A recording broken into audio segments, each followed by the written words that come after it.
morning. Today lulutuin natin chicken afritada, kakaibang version ng chicken frittata. Meron tayong mantika at meron tayong magic sarap, pampasarap ng ulam, palasa din, at meron tayong black pepper, pampaanghang, at meron tayong ketchup.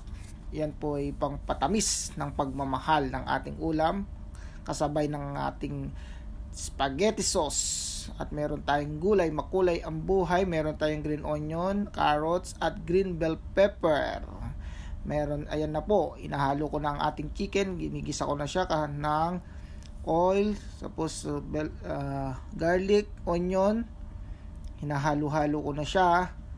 Tapos nilagyan ko na siya ng ketchup para tumamis ang laban ng ating ulam. At meron na siyang black pepper. Inahalo ko lang siya para ma-absorb ng ating ulam, para masumarap lalo. At ganyan, inahalo-halo ko lang. At meron na tayong spaghetti sauce, nilagyan ko na rin para lalong tumamis ang ating kakaibang version ng afritada.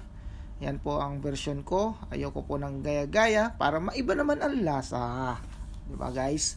Meron na naman tayong, ayan na po, carrots. Ayan na guys, ilagay ko na yung carrots para magkaroon ng kulay ang buhay. At green bell pepper, hinalo-halo ko na guys para masarap. Ayan na po ang kinalabasan guys. Salamat sa panonood, salamat.